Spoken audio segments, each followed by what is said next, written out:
Bienvenue dans Écho de bureau, là où on parle vrai sur le monde du travail, avec des conseils pratiques pour rendre votre quotidien plus équilibré et plus productif. Ici, c'est Fatim et aujourd'hui, nous allons toucher un point sensible. Est-ce qu'on doit toujours être loyal envers son entreprise, même quand ça va à l'encontre de nos propres valeurs? C'est une vraie question, parce que souvent on veut bien faire. Mais quand ton entreprise fait un truc qui te dérange au fond de toi, tu fais quoi? Tu fermes les yeux? Tu dénonces? Tu démissionnes? Ou tu fais comme si tu n'as rien vu? Aujourd'hui, nous allons en parler. Sans filtre. Une histoire pour démarrer. La prime qui m'a gratté le cœur. Il y a quelques années, j'étais dans une boîte où on avait eu une belle prime de fin d'année. Tout le monde était content. Mais après, j'ai appris que cette prime venait d'un contrat signé avec un client louche-louche. Du genre, une magouille un peu cachée, mais bien juteuse. Dans mon cœur, je n'étais pas à l'aise. Mais dans mon compte bancaire, j'étais en joie.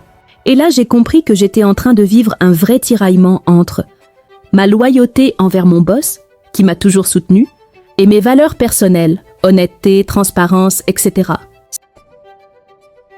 C'est ce genre de dilemme qu'on vit tous un jour au boulot. Et ce n'est pas facile.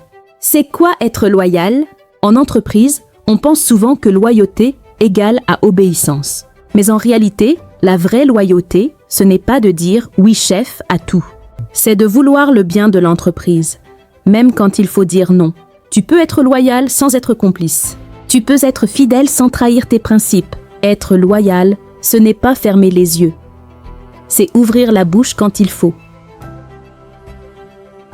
Comment gérer le conflit entre tes valeurs et ta boîte? 1. Identifie ce qui te dérange vraiment. Est-ce que c'est une petite différence de style? Ou bien c'est une vraie question éthique? Exemple, faire des heures sup, c'est gérable. Mais falsifier des chiffres, là c'est chaud. 2. Parle à quelqu'un de confiance, en interne ou en dehors. Parfois, un avis extérieur t'aide à voir clair. Est-ce que je dramatise ou c'est vraiment grave?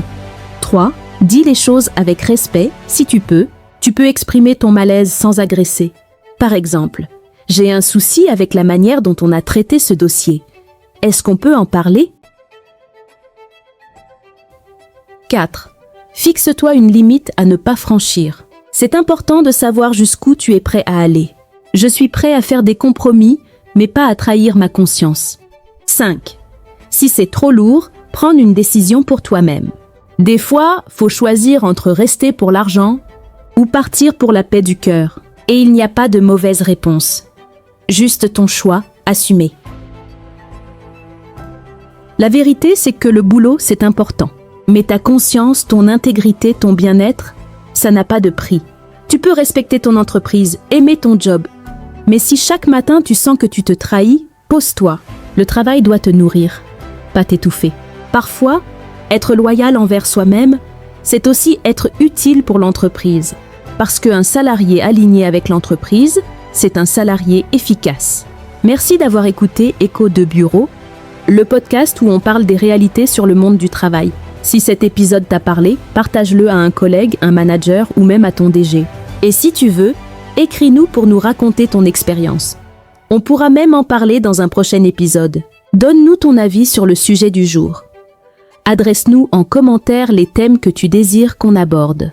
Je t'exhorte aussi à te procurer ce livre, Le voyage des leaders, défis de transformation en Afrique. Ce livre est une invitation à l'introspection pour tout leader souhaitant allier performance et humanité. À travers des récits inspirés du monde professionnel, il aide à mieux écouter, collaborer, déléguer et valoriser les talents.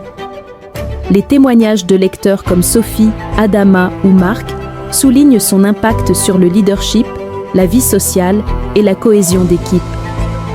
Ce guide pratique favorise un management plus authentique et épanouissant. Tu peux l'acquérir en passant ta commande via le lien que nous mettons en commentaire. Je te donne rendez-vous très bientôt pour un nouvel épisode. En attendant, abonne-toi à notre chaîne et page, prends soin de toi et de tes collègues. Et surtout, reste pro. À très vite et n'oublie pas. Travaille bien, mais reste fidèle à toi-même. Toujours.